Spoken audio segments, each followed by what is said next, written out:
शुद्ध उपयोग अपर नाम शुक्ल ध्यान कहा। अध्यात्म भाषा में शुद्ध उपयोग कहते हैं, आगम भाषा में उसे शुक्ल ध्यान कहते हैं। एक बात। दूसरी बात, उन्होंने ये भी कहा है कि जघन्य शुक्ल शुद्ध उपयोग जो है सप्तम गुण स्थान से शुरू होता है। कोई भी साधु अपने मुख से या अपनी अनुभूति से अपने आप को शुद्ध उपयोग का रूप घोषित नहीं कर सकता।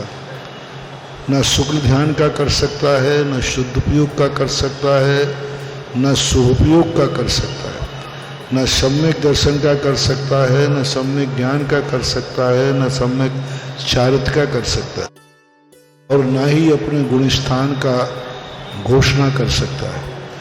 मात्र बाह्य कारणों से, बाह्य निमित्तों के आधार पर, आगम के अनुसार चर्या होने के कारण से हम उपचार से कह सकते हैं, निर्णायक रूप में नहीं। यहाँ तक कि शास्त्रों में आया कि उपसम श्रेणी चढ़ने वाले 11वें गुण स्थान में जो मुनिराज पहुँच के आए हैं, उन्होंने शुक्ल ध्यान, 2 शुक्ल ध्यान किए हैं, शुद्ध उपयोग प्राप्त किया है।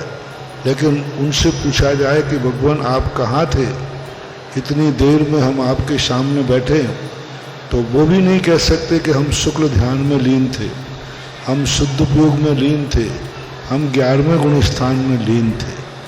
क्योंकि जिस समय वह अनुभूति होती है उस समय उसके ज्ञान को ये पता नहीं रहता कि मुझे शुद्ध उपयोग है।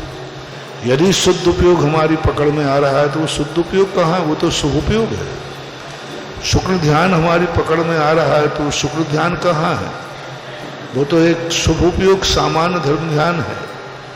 इसलिए यह अनुभूति जो है, इसे पंडित जी बनारसी दास जी ने एक बहुत अच्छी बात कही कि आत्मा की अनुभूति शुद्ध उपयोग गूंगे के गुड़ के समान है।